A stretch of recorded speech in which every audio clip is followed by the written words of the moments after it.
Hello, hello, hello. Welcome, welcome, welcome. We are so excited about tonight's event. Human Resources Practitioners of Color, HRPOC Expert Series. Welcome once, welcome twice to the HRPOC Expert Series tonight. We have something great in store for you tonight. We have something great in store for you on a monthly basis. We're still setting up the logistics of everything, but tonight we have a phenomenal speaker who's going to be talking to us tonight. If you have comments, if you have questions, we ask that you use the comments section so we'll be able to ask our speaker tonight those questions on your behalf and she'll be able to answer them. So without further ado, let's talk about who we have here tonight. Kimberly Jones, otherwise known as Kim the J, and that's because we don't want to confuse her with Little Kim the rapper, who's also named Kimberly Jones. She is the CEO of Kelton Legend, a talent acquisition consulting agency that she founded in 2017. Prior to Kelton Legend, Kimberly's career included talent acquisition leadership roles at NASA, Northrop Grumman, GE Aviation, Raytheon, Honda, and Nationwide. She has staffed positions on all 7 continents. This includes Antarctica, the continent that she worked on while completing a 6-week deployment at McMurdo Station and South Pole. She currently holds 2 appointments at University of California, Irvine. Senior Director of Enterprise Talent Strategy, instructor in the Department of Continuing Education, where she teaches a course on technology applications in talent management.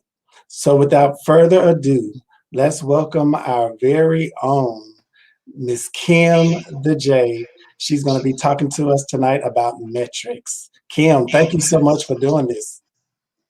Thank you, Roderick. Shout out to everybody that I see in the chat already. Torrin Ellis, Tyrone Alexander from The Ohio State University. So I am so happy to be here with the group tonight. So I have tons of information to share with you. So I will tell you, strap in, take some notes. I will share and I will also answer questions.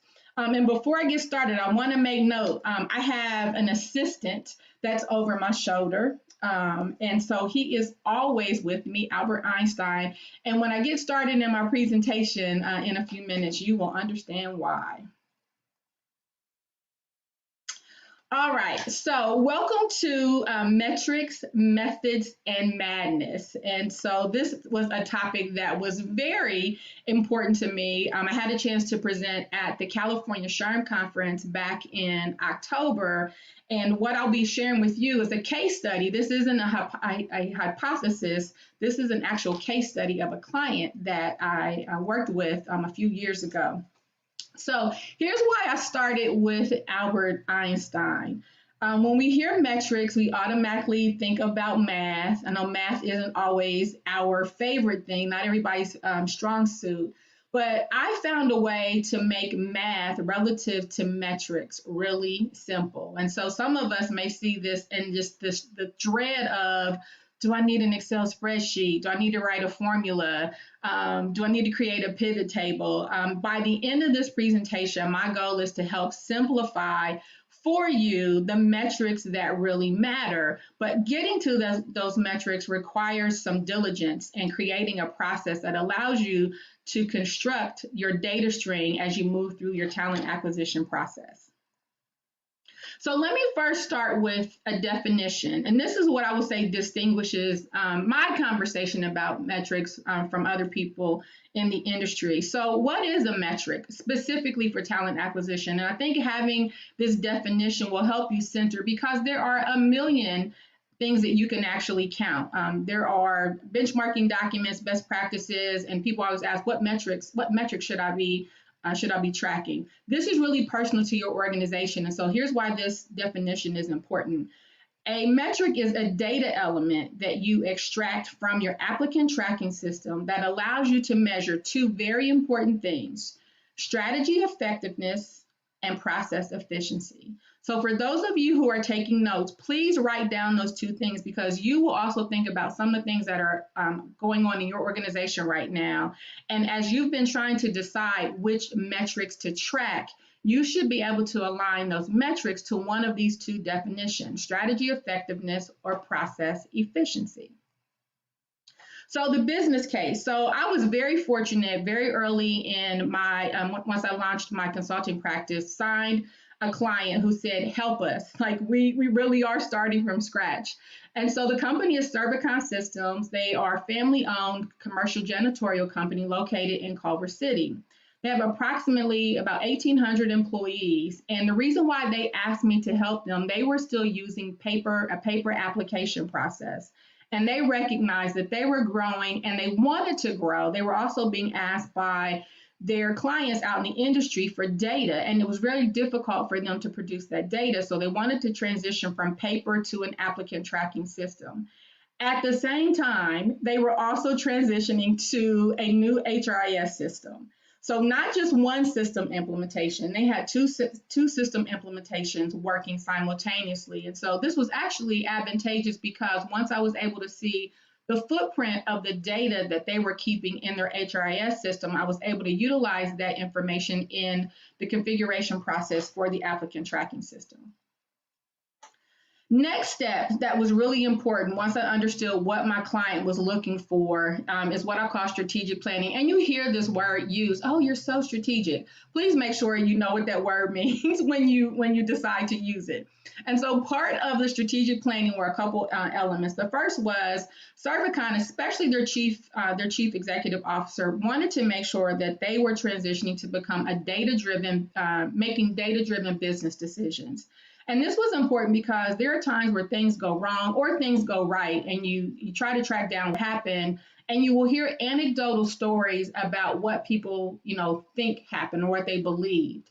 And so being able to utilize data to validate decisions was really important. The second piece is being able to show value to external customers. And so why this was important, this is a very competitive market, commercial janitorial services. There are a lot of really large, two large companies here in the LA area, but a lot of medium-sized companies. So there's lots of competition. And so when you go to market and you want to distinguish yourself among your competition, being able to show value specifically around your recruiting process is important. Next piece was being able to validate the value of your HR organization. A lot of times you will hear, well, HR is not a profit center, but I dare you to try to run your company without having a really solid HR function. And so having metrics that could be shared with the CEO and the CFO as they were making decisions or analyzing what was going on in the organization, having that data set was really important. And then the last piece, and this is really around process efficiency, being able to show the engagement and collaboration between operations and human resources. And so there's a set of metrics within this body of information that we'll talk about tonight that will be an element or will illumine the healthiness or the vitality of that relationship. Next part of the process was actually creating the RFP, or the request for a proposal. And so going out to market, we had a budget. We somewhat had in mind what we were looking for, but we knew that to be able to access metrics, we needed a good reporting feature. And so in the RFP, not a nice to have, an actual need to have, we indicated that the ATS had to have a robust reporting feature. Some of you might be using a product called Tableau, which is an awesome product, but it's an additional cost. And so we wanted to make sure that the ATS itself had robust reporting features. We also wanted to make sure that every field is reportable. If it's something that's in the requisition template and the offer and the candidate profile, we wanted to make sure that we could either filter from that or list that as an output field.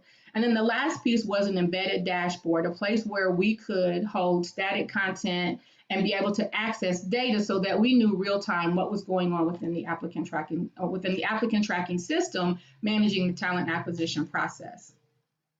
The next piece was really around the business strategy. And so there are three very important elements around strategy that we had to take into consideration. One is the industry itself. This is a very low profit, there's a low profit margin relative to direct cost for labor and then the markup around supplies and ultimately what you might count as profit. And so being able to keep your overhead low specific to your recruiting process was important.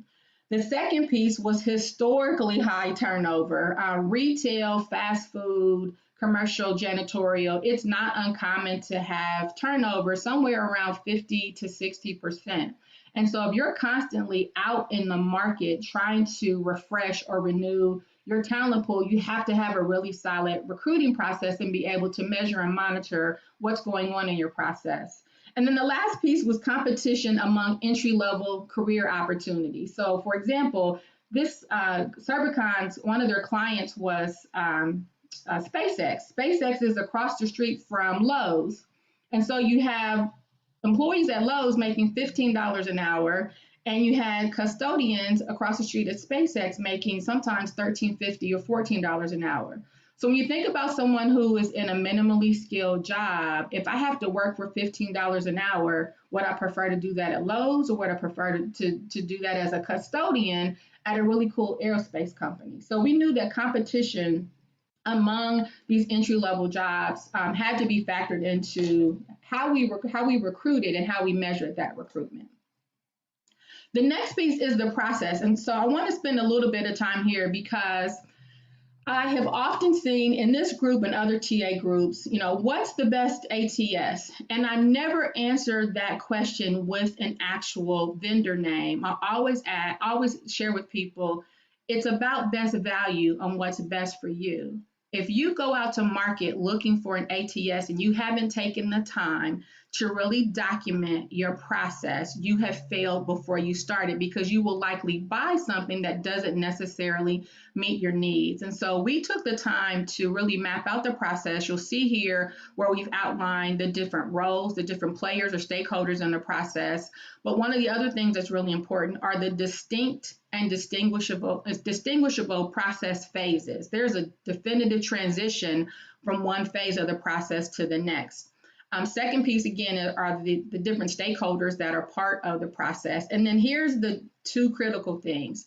Your system has to support your process, and your process can never be hindered by your system. And so if you find that you get to a point where you don't just have a speed bump, you have a roadblock and you have to go outside of your ATS to manage a process, you will lose data, but you might also lose quality and consistency in your process as well.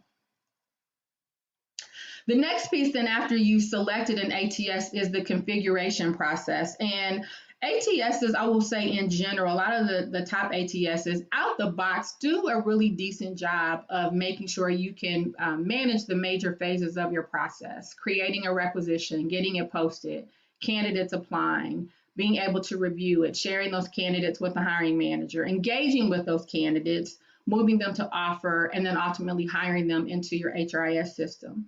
So in the configuration process, we worked really closely with the vendor in a number of areas. First of all, understanding the basic framework of your ATS, and this is important. So for all of you who are an iPhone versus an Android user, when you think about what phones do that are all the same, but what an iPhone does that an Android doesn't do, you have to be really smart about understanding what the basic or the native functionality of your applicant tracking system is.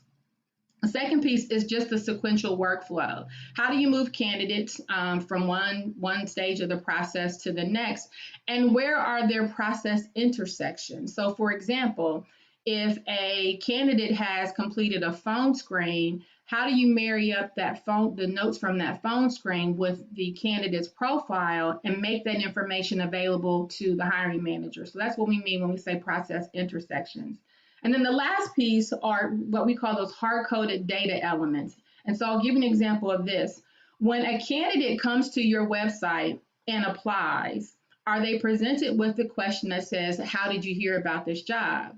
Or if your jobs feed through a job aggregator to places like Indeed or ZipRecruiter, Are they solicited for that information, or does the system hard code that information so that it is reported accurately? And so, because we knew we had an end game in mind, that we really wanted to measure strategy effectiveness and process efficiency, we knew that there were points in the process where we wanted to make sure things were hard coded. Here's another example: an interview date. Does the system capture the date that the recruiter clicked the button, or does the system capture the actual date that the interview occurred? And so data integrity is important. You also want to make sure that there's not data manipulation, because that also gives you some insight into recruiter performance. So if you guys are being good students, I told you at the beginning, we had some definitions. So our metrics definitions: strategy effectiveness. These are the metrics that we use to achieve established goals. And then our process efficiency. Are we managing the process in a timely manner? And have we optimized utilization of resources? So for example, your background check vendor. Is your background check vendor process integrated into your applicant tracking system, where you can launch in real time the background check and don't lose time in between the candidate completing their submission and then being able to launch the background check so that you can get that information back as soon as possible? So here's an example. So this particular client, we chose iCIMS. iCIMS is one of my favorite applicant tracking systems. I love that their pre-configured dashboard gives you a lot of what you need. And here's the other thing about that: not everybody is really technical. There are a lot of people who are strong TA leaders or strong recruiters, but just not that savvy when it comes to technology. And so if a vendor has a product out the box that already answers a lot of the questions that you need, that's one less thing that you have to worry about. And so that's one of the things that I really like about iCIMS. The other piece was, especially for this client, we had a really smart CEO, also a very numbers-driven CFO. And so we, on the dashboard, we're actually able to make what's called a widget specifically for the CEO and the CFO. And so if there was nobody around in HR, they could always come to the dashboard and pick up the information that they needed for all of the individual sectors, number of positions that were open, and some other data elements. So it helped having selected an ATS that had a dashboard that was already pre-configured, that required very little manipulation when we were ready to go live. So now let's dig into these metrics. So I am going to share with you the 3 data sets that were really important to this particular organization and how they use them. And so again, let's keep in mind, we talked about the definition of metrics, strategy effectiveness, and process efficiency. And so this first set of metrics under organization metrics, these were really geared towards strategy effectiveness. So the first 2 that we looked at were the number of new headcount positions and the number of replacement positions. And let me tell you why this was important, especially for the CFO.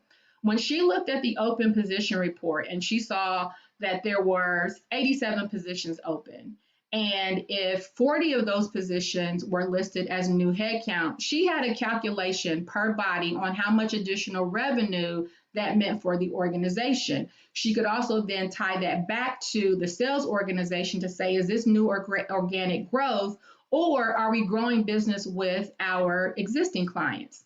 The second piece of this replacement, this is specifically around attrition, either regrettable or unregrettable attrition. Sometimes you might hear that referred to as voluntary or involuntary. Do we have people retiring? Do we have people quitting? Do we have people that were terminating because of performance or attendance?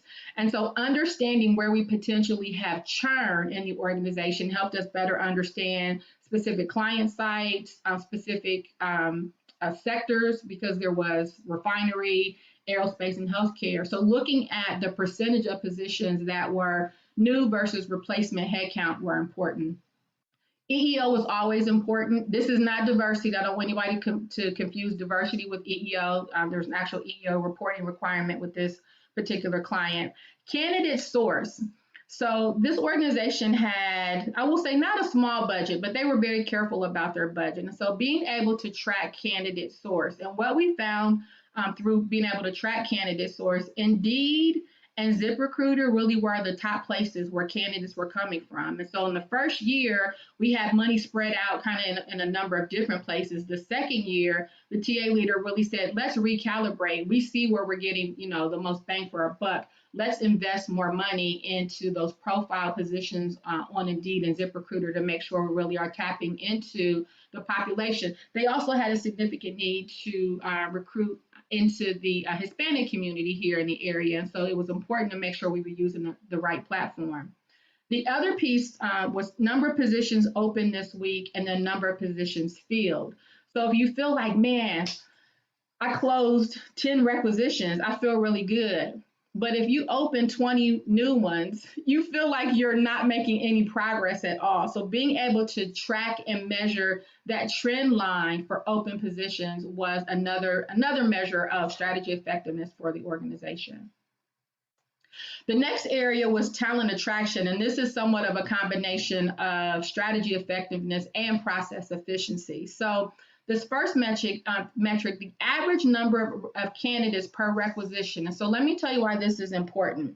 This isn't just about quantity, it's also about quality. In general, do your recs have great recognition for employment brand? So if I post a requisition, do I have 2 people who have applied or do I have 50 people who have applied? I may only have one position to fill right now, but can I utilize those other 49 candidates for other recs I have open right now or requisitions in the future? Total number of candidates in your talent pool. And so are you growing your talent pool on a regular basis? Another reason why this was important, this particular client had won some new business and needed to fill about 65 positions in a fairly short amount of time. And so we implemented what we called an orphan strategy. Not everybody loves that name, but it was what we called it. And so here's what we called orphans. Orphans were candidates who had created a profile but never applied to a position, or applied to a position, but because they were late or later in the process applying, the recruiter, the hiring manager, maybe did not look at them. And so they were just dispositioned as not selected, not reviewed. Well, when we needed to staff 60 or so positions in a fairly short amount of time, we identified all of the orphan candidates in the system. We arranged a in-person recruiting. Actually, we did 2 days. And so we sent a text and an email blast out to all of the orphan candidates. We scheduled appointments, and within 2 days, we had staffed all of the open positions. And this was all within our candidate pool. We didn't have to do any additional advertising out through Indeed or anywhere else. We didn't have to spend any additional money, but we capitalized on the number of candidates who were already in the talent pool.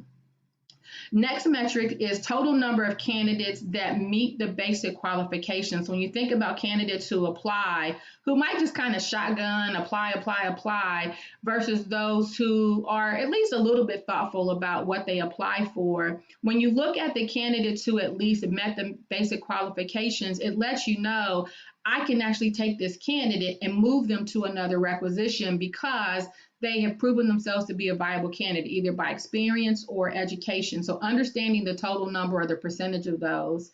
And then the last piece is number of new candidates each week. Does your employment brand stay fresh enough that you are constantly adding candidates to your candidate pool on a regular basis?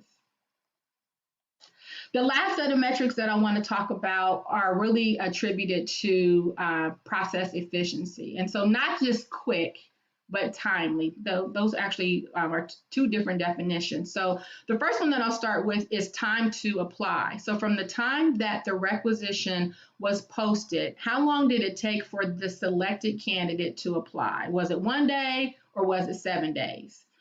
Time to present is then the amount of time it took from when that candidate applied for the recruiter to review their resume, get them phone screened, and then get them presented to the hiring manager. So on both sides of this, there's something that's really important.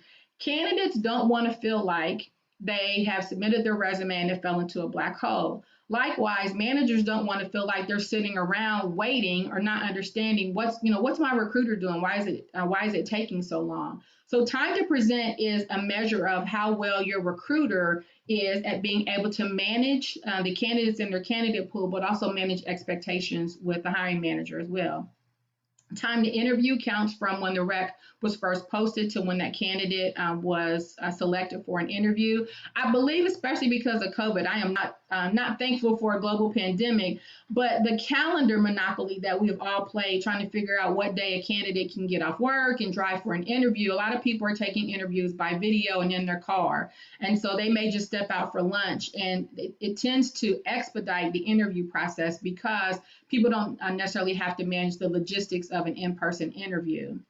The next statistic is time to offer. How long did it take to get that candidate an offer? And so if you are engaging with a active or a passive candidate, and now they are also entertaining offers from another company, the last thing that you want to do is have this process take a really long time. So how long did it take from when the candidate first applied to receive their offer? This next set of metrics, time to accept, how long did it take? Did the candidate accept immediately or did they need a few days? And so I like when candidates accept because it lets me know all of the information that we shared up through the interview process, the original phone screen, what we did in the post-interview debrief. I should be submitting to you something that I already know that you have said yes to. And so we should be able to receive that acceptance immediately or within a short amount of time. So time and process, let me tell you what this number means. Post-offer pre-employment. How long does it take you to get your candidate through your pre-employment contingencies? This is specifically background check and drug screen. At the beginning of COVID, when clerk of court's offices were shut down, this became a huge problem for a lot of companies. And so this particular company was using HireRight. They actually had great turnaround time. There were some background checks that were received within a matter of hours, not just a matter of days. And so the last thing that you want to do is have to lose a candidate because it's taking too long to get them through your post-offer pre-employment process. The organization I work for now, University of California, Irvine, the medical center clearly hires doctors, nurses, medical assistants, licensed vocational nurses, pharmacists. We have an entire credentialing process that is necessary before we can allow people to work. We are constantly monitoring with our candidates and with our background check vendor, how long does it take once we submit that information? So that post-offer pre-employment period, you don't want to leave your candidates out there for an extended period of time because you could potentially lose them to their current employer or another employer that they might be shopping employment opportunities with because their process works faster. The last one in this particular section is time to hire or time to fill. And so I will say from the beginning of talent acquisition time, this time to hire or time to fill, I've seen people bounce back and forth, is this a recruiter performance metric? And I have never agreed that this number is specifically attributed to recruiter performance because recruiters don't have complete authority to make decisions about the entire process. I really feel like time to fill is an indicator of how healthy your overall hiring process is and how well the different components of the process work together and not just recruiter performance. The last area is accept or decline and then also rescind. And so you want to be tracking very positively that you are receiving acceptances. I like to see somewhere between the 95 to 98%. That decline number, and so decline means the candidate decided not to accept your offer. So the candidate rejected us. And so making sure that you are also cataloging the reasons in which candidates decline the offer, because you can track that back through process and strategy, and it will give you the insights that you need to make decisions around, do we have a particular business unit where candidates just aren't getting a good vibe from the hiring manager or from their interview process? Do we have a set of compensation rules that aren't allowing us to be as competitive as possible? Benefits, relocation. So making sure you have a robust list that really allows you to tell a story about what we might need to change in strategy or process. And then the last piece is offer rescind. Are we going out to offer, and then we find that through that post-offer pre-employment process, that candidate really doesn't meet our employment guidelines. So again, being able to track any trends that you see around offer rescind to see if you might need to make some modifications to your strategy and or your process that would position you to be more competitive in the market. So we're back to Albert Einstein again. So here's some questions for you guys. This isn't homework for you that you have to turn in to me, but I would say do this homework with your own organization. Is your data easily accessible? So right now, could you open up your applicant tracking system and get all the information that you need? Does the data tell a story? Like, are you able to pick up chunks of information and really tell a story about what's going on with your talent needs and your talent acquisition process? Could you make a decision based on the data? Are there people in your organization that need to be rewarded? Do you need a new set of resources? Do you need to completely retool your process? Do you need to throw away your ATS because you can't get any of the information that you need? This next question is vitally important. When you are not in the room, does your leadership team have what they need? And so utilize, like I said, the iCIMS platform I love because we were able to create and customize a widget specifically for the leadership team, the CEO and the CFO. They never even had to come and talk to the team. They could click on that widget and get all the information they needed directly from the system. This last question really is a question: how can I help you? And so we are going to go ahead and transition to our Q&A session. I'm trying to watch our time to make sure we're still making good time, but let me stop here. Hey, Kim. Yes. So we have a lot of comments, a lot of positive comments about Okay. tonight's session. I think everybody is just so intrigued with the information that you presented. They didn't have any questions because you've been answering them as you've been presenting. Oh, wow. So great job with that. Okay. So what we can do is, if you'd like, if you want to delve off into something else more specific, you can do that, or we can talk about the scholarship now. Okay, so let me, if I can just take a quick peek at some of the things that I see here. Post-offer pre-employment, orphan. That orphan strategy works. I've actually used it with quite a few. You know what? While we have a few minutes, I'm about to start a fight in this chat room. Uh-oh. So, about a month ago, somebody posted that you can submit a resume and put words in white to trick the ATS so that your resume will get through.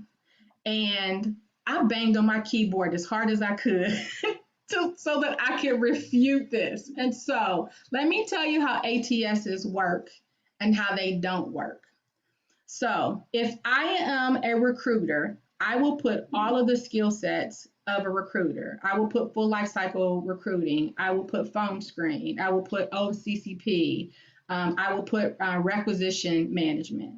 And so if I apply for a position that I am qualified for, when the recruiter actually goes through, either because they just look at every individual resume or they run a search on keywords, they will find my resume. But if I'm a recruiter and I apply to be a CFO and I decide in white to put things like gap or financial analysis in white, now my resume comes up for the recruiter when they run a search. They won't see those words. They'll know I'm not really a CFO candidate. I'm a recruiter who just wanted my resume to be seen. And so I would like for us to let that lie die, because you cannot trick an ATS into making you qualified for a position that you are not qualified for. So let the lie die. Yes, in the name of Jesus. Yes, yes, let the lie die. So what I will tell you is I am always available for candidates or for potential clients to help you really understand how technology works. But don't be victim to these myths out in the market about how technology works, what you can do, what you can trick people into. I will tell you, when I was a recruiter, if somebody thought they got past, what we did for screening questions or when I ran my search, I'm putting you in my no further interest bucket with a hard no, because you just wasted my time, because you thought tricking me into looking at your resume was really going to get me to put you in another requisition. It doesn't, because you also let me know you don't follow directions. So in the time I had available, I just wanted to be able to share that with everybody. Very good. Very relevant. Thank you very much for that. I You're love welcome. it. Let the lie die. Let it die. Let me see. Torn have a question. Can you use the technique to reflect more applicable words that didn't really fit in forming of the resume? Torn, rip the resume, yes. So side note, Roderick, I know you're working on speakers. I need you to put Torrin Ellis in rotation, because he has, when I tell you, hot fire wisdom to share with this community, like hottest fish grease fire to share with this community. So Torrin, great question. So let me give an example. I've recruited for engineers almost my whole career, and so I supported different areas of engineers. So I would have, I'll say, a systems engineer that needed to specialize in fault hazard analysis and also had to have an active security clearance. And so when you think about the body of work that a person might have done on a particular program versus other skill sets they might have, in those instances, you might really want to take the time to craft your resume in a way that tells your whole story. That doesn't mean make your resume 5 pages long, but you want to be very deliberate about words that mean something to the hiring manager. Let me dig in that a little bit more. I've also always worked for organizations where recruiters really had to be recruiters. I knew what happened in my engineering departments. My engineering managers took me to the engineering lab, so I knew why the electrical engineers who understood embedded software had to go to the V22 department. So taking the time, being a smart candidate, not trying to be tricky, but being a smart candidate is so vitally important, because when you are not in the room, when you're not, visible in the ATS, your resume is your voice. That is how you speak to a recruiter and to a hiring manager. And so you have to tell your story in a very sophisticated way so they know exactly who you are and why they should call you. All right. Okay.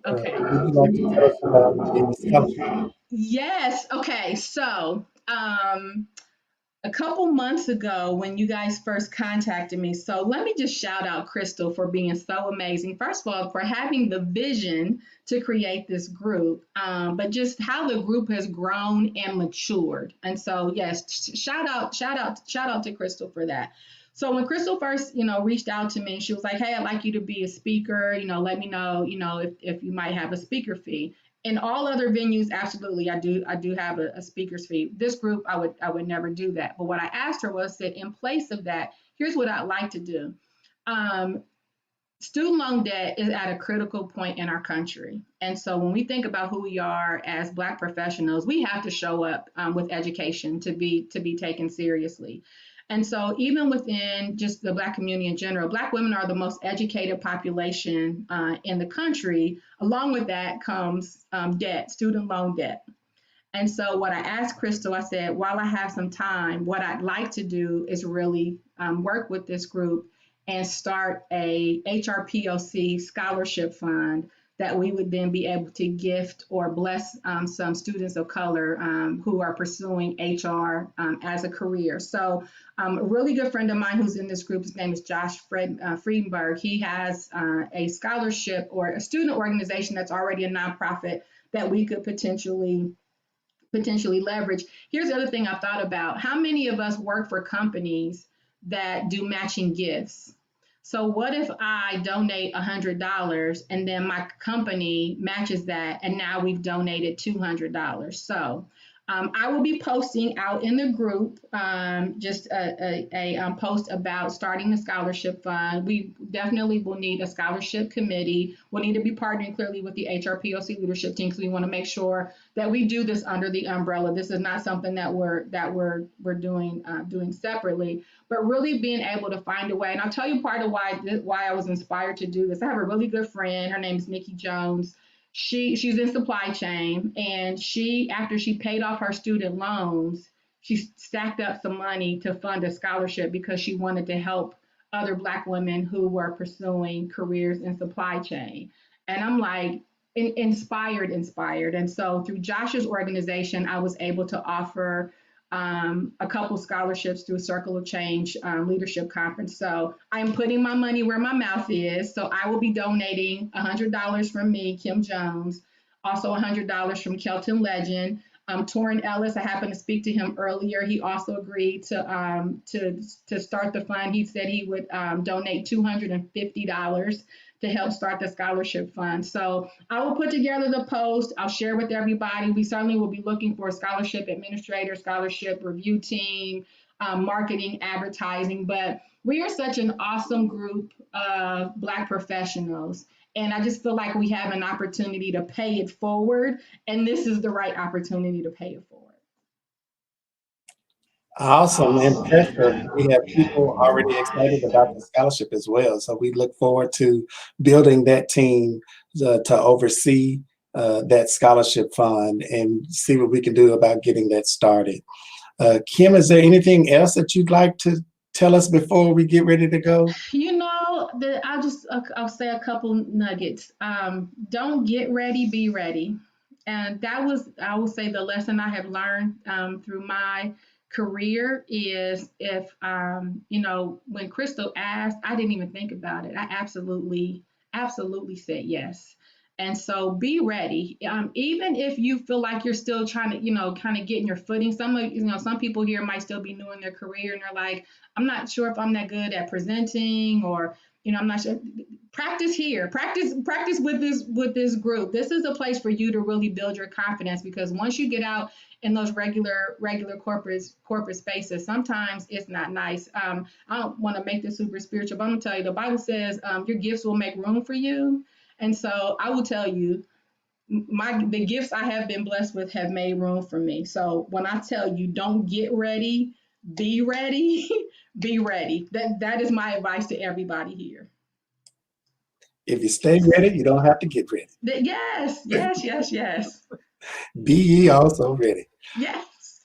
All right. Well, thank you so much, Kim. This was very good information. Everyone online tonight they've all given positive comments about what they've learned tonight, what they've received. And that's a good way to put it. They've received this information so that they can put it to work in their workplaces immediately. So thank you very much for doing this and being our inaugural speaker in getting our expert series started. All right. Thanks, everybody. So what I'm excited to tell you is we are doing this on a monthly basis. The next one is going to be March the 18th with Janice Dean at 7:30. And then we're going to have one in April, May, June, July. We're filling it up for the rest of the year. I still have some slots open, so please contact me. You can contact me through the HRPOC Facebook group, or you can inbox me on Facebook. Broderick Daniels is my name. You can contact me through email, broddan@aol.com. That's BRODDAN@aol.com. Tonight's session is recorded. You'll be able to watch it on YouTube Live. It was also presented on Facebook Live. So yes, this is recorded, Melinda. Great question. We're going to record all of our sessions so that people who weren't able to be a part of them when we did the live sessions, they'll be able to go back to them. And also, even those of you who were able to be a part, you might want to go back and go to the information so you can delve down into it and use the information to put it into practice at your workplace. So yes, these are being recorded for that purpose. We are trying to do all we can to help you all advance in your careers as HR professionals. I want to say a special thank you to Crystal Brayboy, our founder and leader. Thank God for SHRM 2018. That's where we had our very first event. We got to meet several people. It was amazing to see how many practitioners of color there were active in the SHRM organization. And so it was the first time I had seen anything like it put together. And now we have the Facebook group, we're on LinkedIn, and we're just really growing. We're over 4,400 members already. And so we're getting a lot of great information. People are sharing their best practices. People are sharing files and documents. If you go to that section of Facebook, you'll see that there's information out there to help you do your job and do it well. So Crystal, thank you so much for putting this together. Yes, exactly. A life-changing moment for all of us. And we are all the better because of you and your vision, Crystal. And I also want to thank Karen Lindsay Robinson for helping us. She's the person behind the scenes making this happen on this platform. You are amazing, young lady. So keep up the great work. And we're very excited about continuing to do this for the rest of the year. If you have topics that you'd like for us to address, get with me. Let me know. We want to make sure that we present those. If you want to be the presenter, get with me. Let me know. If you have somebody who can be the speaker, maybe not you, but you know someone else, get with me. Let me know. Torrin Ellis, I'm coming for you, buddy. We need you. So yes, we are going to be contacting any and everybody because we want this series to be phenomenal. It's starting out with a bang, and we want to keep it going. So get with us. We're ending just a little bit early, but that's okay. Go eat, go be with your families, quality time, that kind of thing, but come back. Visit hrpoc.org and come to our Facebook page, and let's do this together. Thanks, everyone.